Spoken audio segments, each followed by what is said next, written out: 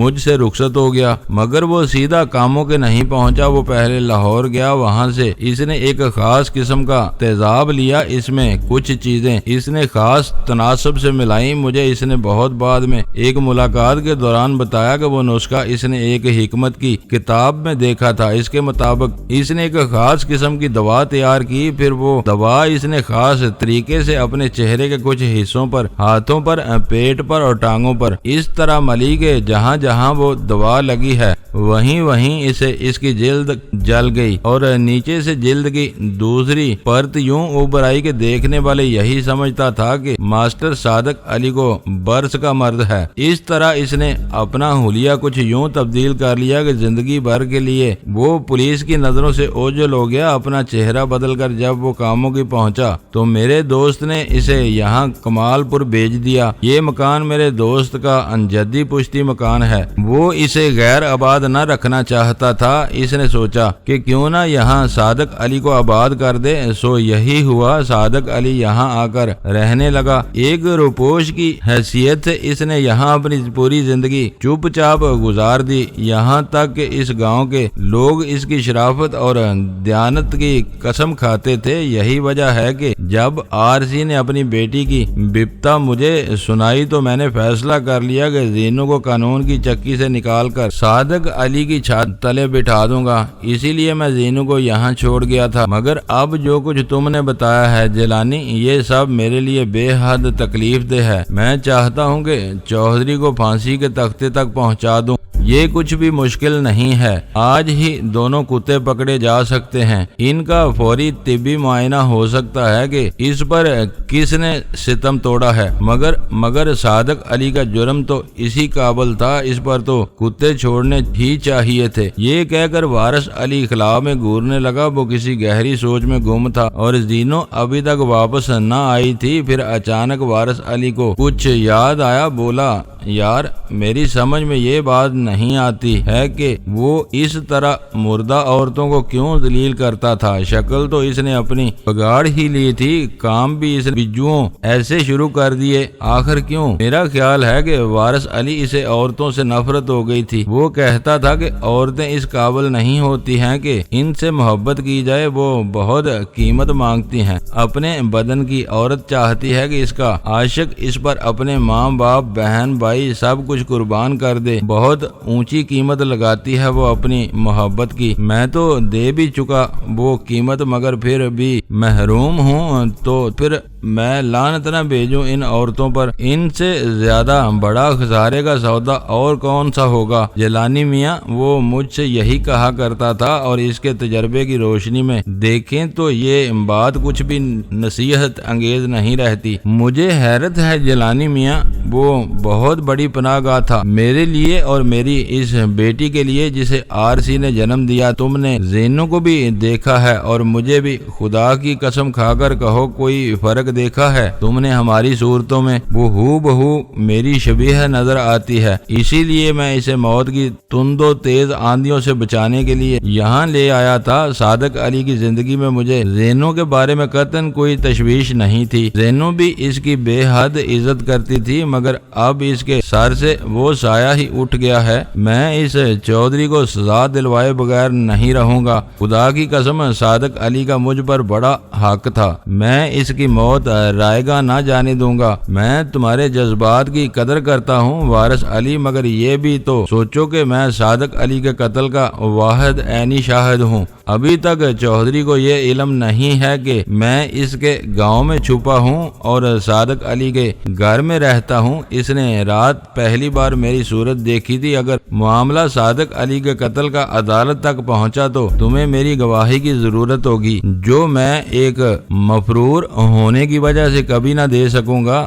پھر اگر کسی طرح چودھری نے مجھے یہاں شناخت کر لیا تو وہ مجھے زندہ نہیں چھوڑے گا۔ یہی اس کی کوشش ہوگی کہ وہ مجھے ختم کر دے۔ میں نے اپنے اندیشے اس پر ظاہر کر دیے۔ تم فکر نہ کرو جیلانی میاں، میں کچی گولیاں نہیں کھیلا ہوں۔ تم آج ہی زینوں کو لے کر یہاں سے نکل جاؤ، اپنی والدہ کے پاس چلے جاؤ، شہر میں الگ مکان لے کر رہنے لگو۔ میں صادق علی کے قتل کی تفتیش شروع کرا دیتا ہوں۔ اس کا نتیجہ یہ ہوگا کہ صادق علی کا فعل ساری دنیا کے سامنے علم و نشر ہو جائے گا۔ زینوں بھی جان جائے گی کہ جس آدمی پر وہ اپنے باپ کی طرح بھروسہ کرتی تھی کس قدر گنونے کردار کا مالک تھا۔ چودھری کو اگر قتل کا اعتراف کرنا پڑا تو وہ یہ بات تو عدالت کے سامنے ضرور ہی کہے گا کہ صادق علی پر اس نے کتے کیوں چھوڑے تھے۔ میں نے وارث علی کو سمجھایا، تم ٹھیک کہتے ہو جیلانی میاں، کوئی حال سمجھ میں نہیں آتا ہے مجھے۔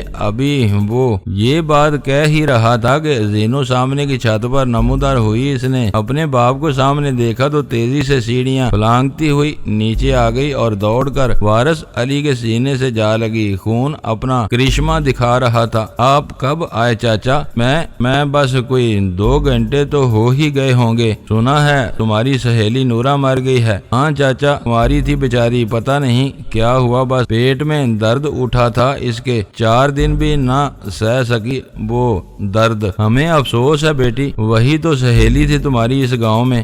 زینو، ہمیں بھوک لگی ہے، ہمشیرہ کچھ ہمارے بارے میں بھی سوچو۔ میں نے اسے یاد دلایا۔ اوہ، مجھے تو خیال ہی نہیں رہا ہے جیلانی بھائی، وہ ماسٹر پتہ نہیں کہاں چلے گئے ہیں، ساتھ کے گاؤں گوشت لا دیتے تھے، گامی بھینس لے کر ادھر شام کی طرف گیا ہوگا۔ گوشت تو ضرور پکنا چاہیے زینو، تمہارے چاچا آئے ہیں، ان کی گھوڑی پر جاتا ہوں، ابھی لے آؤں گا۔ تو پھر ضرور جائیں، 2 سیر گوشت لے آئیں، وہاں وہ فقیرہ ہوگا، بڑا اچھا جانور کاٹتا ہے وہ روزانہ۔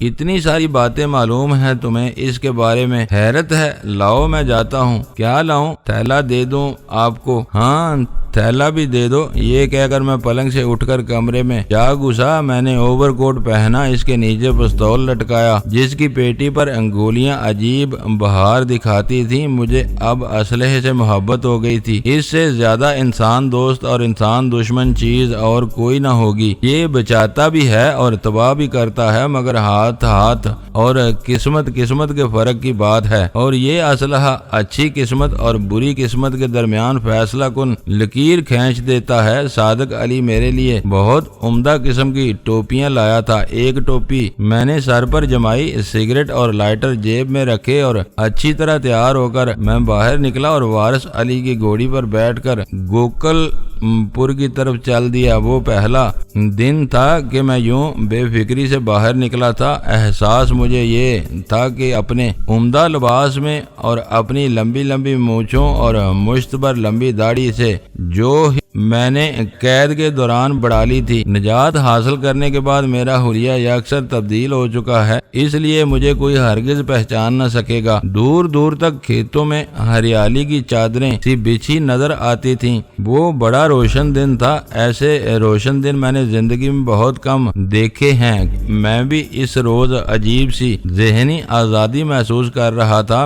وارث علی سے مل کر مجھے بڑا اطمینان ہوا تھا۔ وہ پولیس کا ایک اہم افسر تھا، وہ بھی ایک جرم میں ملوث تھا، اسی وجہ سے وہ میرے بارے میں چشم پوشی سے کام لے رہا تھا۔ یہ سوچ کر مجھے طمانینت محسوس ہوتی تھی کہ ابھی کچھ لوگ ایسے ہیں جو میرے نقطہ نظر کو سمجھتے ہیں، مجھے اتنا بڑا مجرم اور بے ضمیر نہیں سمجھتے جتنا میں اپنے بارے میں سمجھتا ہوں۔ وارث علی کی گھوڑی اشارہ سمجھتی تھی، وہ پگڈنڈی پر چڑھتے ہی گوکل پور کی طرف لے اڑی۔ سمت مجھے زینو نے سمجھا دی تھی، کسی سے پتہ پوچھنے کی ضرورت ہی پیش نہ آئی۔ گوکل پور کمال پور سے خاصا بڑا گاؤں ہے۔ میں نے فقیریہ کی دکان سے 2 سیر گوشت خریدا اور انہی قدموں واپس چل دیا۔ میں نے آدھا راستہ طے کیا تھا کہ اچانک راج باغ کے کنارے کھڑے ایک آدمی نے مجھے رکنے کا اشارہ کیا۔ میں نے لگام کھینچ کر گھوڑی کو مدم کیا اور اس آدمی کے قریب جا پہنچا۔ اب جو میں اسے غور سے دیکھتا ہوں تو معلوم ہوا کہ وہ تو وہی چودھری ہے، صادق علی کا قاتل۔ میرا تو خون کھول اٹھا، میرا جی چاہا کہ میں اسے روند ڈالوں، اس کی ہڈیاں توڑ دوں۔ میرے سامنے کھڑا عجیب سے گنے انداز میں مسکرا رہا تھا۔ اس کی عمر یہی کوئی 40 سال ہوگی، مگر صحت اس کی بہت اچھی تھی۔ وہ لمبی سی اچکن پر گرم چادر لپیٹے ہوئے تھا، ہاتھ میں اس نے بڑا نفیس قسم کا بیت پکڑ رکھا تھا۔ اس کی تہمت کے نیچے طلائی کام سے مزین خصا اسے بہت سجتا تھا۔ میں اس کے قریب پہنچا تو بولا، کہاں سے آئے ہو جوان؟ میں گوگل پور سے آیا ہوں۔ میرا مطلب ہے ادھر کیسے پھر رہے ہو؟ کسی کے گھر مہمان ٹھہرے ہو یہاں؟ اس کی آنکھیں صاف بتا رہی تھی کہ وہ مجھے پہچان گیا تھا اور محض یہ اندازہ کرنے کی کوشش کر رہا تھا کہ میں بھی اسے پہچان سکتا ہوں کہ نہیں۔ کسی طرح بھی اس کے چہرے سے اندازہ نہیں ہوتا تھا کہ رات اس نے ایک آدمی کو اپنے خونخوار کتوں کا نوالا بنا دیا تھا۔ ایک شخص صادق علی رہتا ہے ادھر کمال پور میں اس سے ملنے آیا تھا، مگر وہ مل ہی نہیں رہا۔ چودھری کا رنگ بدلنے لگا۔ اس نے میری نظر کے برمے سے بچنے کے لیے اپنا دھیان خصے پر پڑی گرد کی طرف منتقل کر دیا۔ دونوں جوتیاں بیت کی ضرب سے جھاڑ کر اس نے سر اوپر اٹھایا اور بولا، تم نے اس کے گھر سے معلوم نہیں کیا ہے، مگر وہاں سے ایک لڑکی نے بتایا ہے کہ صادق علی رات سے غائب ہے۔ تمہیں کیا کام ہے اس سے؟ میں اس کا پرانا دوست ہوں، ہم اکٹھے ہی ایک اسکول میں پڑھاتے رہے ہیں۔ میں نے بات بنائی، تم شاید وہی ہو جسے رات ہم نے قبرستان میں دیکھا تھا۔ میں اپنی بیٹی کو دفن کر کے بیٹھا تھا وہاں، اور پھر تم نے صادق علی پر اپنے کتے بھی چھوڑے تھے، اسے درخت سے باندھ رکھا تھا تم نے۔ اچھا تو یہ بات ہے، پھر تو میرا خیال ہے کہ مجھے تمہارا بھی قصہ پاک کر دینا چاہیے۔ یہ کہہ کر اس نے کمبل کے نیچے سے اپنا دایاں ہاتھ اچانک باہر نکالا۔ اس میں اس نے پستول تھام رکھا تھا، مگر بیشتر اس کے کہ وہ فائر کرتا۔ میں نے گھوڑی اس پر چڑھا دی۔ گھوڑی کا اگلا دایاں سم اس کے سینے پر لگا۔ اس نے افراتفری میں فائر کیا، مگر سم اپنا کام دکھا چکا تھا۔ چودھری گر گیا۔ میں نے گھما کر گھوڑی کو ایک بار پھر اس کے اوپر سے گزار دیا۔ اب کی بار گھوڑی کا پاؤں اس کے پیٹ پر پڑا اور بس چودھری اپنے ہی خون میں لت پت پڑا تھا۔ دور دور تک مجھے کوئی آدمی نظر نہ آتا تھا، سناٹا تھا، بے پناہ سناٹا۔ میں نے لگام کھینچی اور گھوڑی کو پانی سے سیراب کھیتوں میں سے دوڑاتا ہوا کمال پور پہنچا۔ پانی میں چلنے کی وجہ سے گھوڑی کے کسی بھی سم پر خون کا کوئی نشان موجود نہیں رہا تھا، البتہ کیچڑ اور ریت کے موزے سے پہن لیے تھے۔ اس نے وہ چودھری کا سینہ بھی کھول آئی تھی اور پیٹ بھی۔ کچھ راستہ میں نے گھوڑی کو گھاس پر بھی طے کروایا تھا کہ اس کا کھرا نہ لیا جا سکے۔ جب میں نے صحن کے اندر لے جا کر گھوڑی کو باندھ دیا تو ایک اطمینان بھرا سانس میرے سینے سے یوں نکلا جیسے کسی بد نصیب کا کوئی ارمان نکلتا ہے۔ میں اس گھڑی بہت خوش تھا۔ میں نے صادق علی کے دشمن سے اس کا حساب چکا دیا تھا۔ گوشت کا تھیلا میں نے زینو کو دیا تو وارث علی میرے چہرے کو بڑے غور سے دیکھتے ہوئے بولا، کیا بات ہے، بہت تمتما رہے ہو اس وقت؟ معلوم ہوتا ہے کوئی زبردست خوشی دیکھی ہے تم نے۔ ہاں، معاملہ ہی ایسا ہوا ہے وارث علی، بہت بڑی بات ہوئی ہے۔ میں نے سرگوشی کی۔ مجھے نہیں بتاؤ گے؟ وہ دبی آواز میں بولا۔ بتاؤں گا کیسے نہیں، وہ زینو گینو ادھر چلی گئی ہے نا؟ ہاں، وہ گئی ادھر باورچی خانے میں، ہماری آواز نہ سن سکے گی۔ اب وہ زینو کی طرف سے اچھی طرح تسلی کر لینے کے بعد میں نے وارث علی کو بتا دیا کہ کس طرح میں چودھری کو اس کے تمام غموں سے نجات دلا آیا ہوں۔ وارث علی نے میری کہانی سنی تو عش کر اٹھا، بولا، تم نے کمال کر دیا ہے جیلانی میاں، اب کوئی تمہاری ہوا کو بھی نہیں چھو سکتا، تم بالکل بے فکر ہو جاؤ، اب ہمیں ضرورت ہی نہیں رہی کہ ہم خواہ مخواہ تھانے اور پولیس کے چکر میں پڑیں۔ صادق علی کی روح مطمئن ہو گئی ہوگی۔ وارث علی: اگر میں ایسا نہ کرتا تو ساری عمر بیٹھ کر پچھتاتا۔ مجھے اپنی اس بزدلی پر سخت ندامت محسوس ہوئی تھی۔ میں نے اوور کوٹ اتارتے ہوئے کہا، صحن میں دھوپ نے ڈیرے ڈال رکھے تھے اور ہوا میں سے نمی اور یخ بستگی کا احساس ختم ہوتا جا رہا تھا۔ لو یہ سگریٹ پیو۔ مجھے خوشی ہوئی ہے کہ تم نے ضرورت کی اچھی چیزیں یہاں جمع کر لی ہیں۔ ان کے بغیر مجھے کوفت محسوس ہوتی رہتی تھی، مگر یہ تم نے گردن پر پٹی کیسی باندھ رکھی ہے؟ میں نے پوچھا۔ وہ زینوں نے باندھ دی ہے، کہتی تھی کہ میری رگیں پھولی ہوئی ہیں۔ یار یہ بتا جلانی، تو نے مجھے بے ہوش کس طرح کر دیا تھا؟ میں تو حیران رہ گیا ہوں، میری گردن ابھی تک سیدھی نہیں ہو رہی ہے۔ اپنا راز چھپاتے ہوئے میں نے کہا، پتہ نہیں، بس یوں ہی ہاتھ مار دیا تھا میں نے تمہاری گردن پر۔ مگر اب یہ بتاؤ کہ صادق علی کے بعد تم زینوں کو کہاں رکھو گے؟ تم جو یہاں ہو اس کے پاس؟ وہ بولا، نہیں، میں تو یہاں نہیں رہ سکتا ہمیشہ کے لیے۔ جب تم میری پوری کہانی سنو گے تو خود ہی کہو گے کہ مجھے آگے جانا چاہیے۔ ہاں یار، اپنے بارے میں تو تم نے مجھے کچھ بھی نہیں بتایا۔ آخر تم اس صادق علی تک کیسے پہنچے؟ یہ کہہ کر وہ سنبھل کر بیٹھ گیا، سگریٹ سلگا کر لگاتار پھونکتا جا رہا تھا، اور میں سمجھ گیا تھا کہ وہ کھانے پینے کے معاملے میں بے حد حریص ہے۔ اس نے جب میرے معاملات میں دلچسپی دکھائی اور جب میں نے اندازہ کر لیا کہ وہ کام کا آدمی ہے اور اس سے شاید میں کوئی اچھا کام لے سکوں، تو میں نے الف سے لے کر یہ تک اسے اپنی ساری کہانی سنا دی۔ جوں میں اسے اپنے زخم دکھاتا گیا، اس کی حالت بدلتی گئی۔ جب میں اپنی بات ختم کر چکا تو وہ بولا، کیا نام بتایا ہے تم نے اپنی بہن کا؟ آسیہ۔ تمہارے باپ کا کیا نام ہے؟ عثمان افندی۔ عثمان افندی؟ یہ نام سن کر وارث علی کا منہ کھلے کا کھلا رہ گیا۔ کیا حلیہ ہے تمہاری بہن کا؟ اس کا حلیہ میں کیا بتاؤں تمہیں وارث علی، بس میری اس کی شکل خاصی ملتی جلتی ہے۔ فرق صرف یہ تھا کہ وہ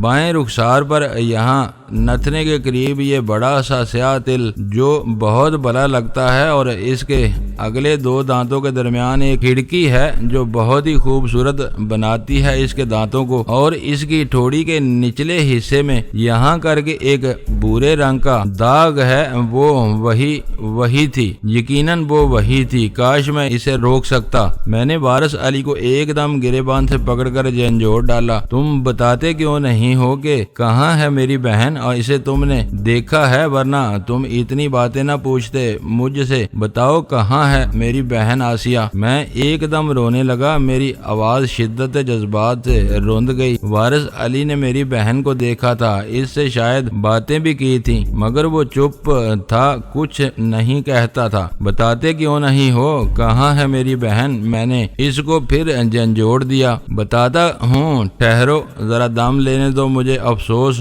اس بات کا ہے کہ وہ تمہاری بہن نکلی، اس آدمی کی بہن جو میرے بیٹی کا بھائیوں جیسا خیال رکھتا ہے۔ میں تمہاری بیٹی پر اپنی جان وار سکتا ہوں، وہ بھی میری آسیہ ایسی ہے۔ وارث علی، مگر مجھے بتاؤ تو صحیح، میری بہن کہاں دیکھا تھا تم نے اسے؟ میں ان دنوں وزیر آباد میں متعین تھا، صدر تھانے میں۔ رات کی گشت پر میں خود بھی نکلتا تھا، میرے ساتھ ایک سب انسپیکٹر ہوتا تھا، اختر۔ وہ ذرا موج میلے کا شوقین آدمی ہے، پیتا پلاتا بھی ہے۔ کبھی کبھار میں بھی اس کے ساتھ 2 گھونٹ پی لیا کرتا تھا۔ میری یہ عادت ابھی تک نہیں گئی۔ مجھے یاد ہے کہ وہ ہفتے کی رات تھی، ہم ادھر تحصیل کی عمارت کی طرف نکلے تھے۔ میرا خیال ہے رات کا 1 بج رہا تھا، ہم دونوں سکوٹر پر تھے۔ وہ میرا ذاتی سکوٹر تھا، اب تو خیر بیچ دیا ہے میں نے۔ چلتے چلتے ہم مشن اسکول کے پیچھے کی ایک گلی میں جا نکلے۔ ابھی ہم اس گلی کے وسط میں پہنچے تھے کہ ایک مکان سے زبردست چیخو پکار کی آوازیں سنائی دیں۔ ہم دونوں تیزی سے اس مکان کی طرف بڑھے۔ ابھی ہم اسکوٹر سے اتر ہی رہے تھے کہ مکان کی بیٹھک کا دروازہ کھلا اور ایک لڑکی تیزی سے باہر نکلی۔ اس کے بال کھلے تھے اور لباس تار تار ہو رہا تھا۔ وہ ایک چادر بدن پر لپیٹتی ہوئی گلی میں آ گئی۔ اس کے ہاتھ میں ایک لمبے دستے کا کھلا چاقو تھا جس کا پھل صاف طور پر چٹکی چاندنی میں خون آلود نظر آتا تھا۔ دوستو ویڈیو کو لائک ضرور کر دیا کریں۔ ISI پاک آرمی زندہ باد، پاکستان پائندہ باد۔ معزز ناظرین، اپنا خیال رکھیے گا اور اپنے اس چینل کا بھی شکریہ۔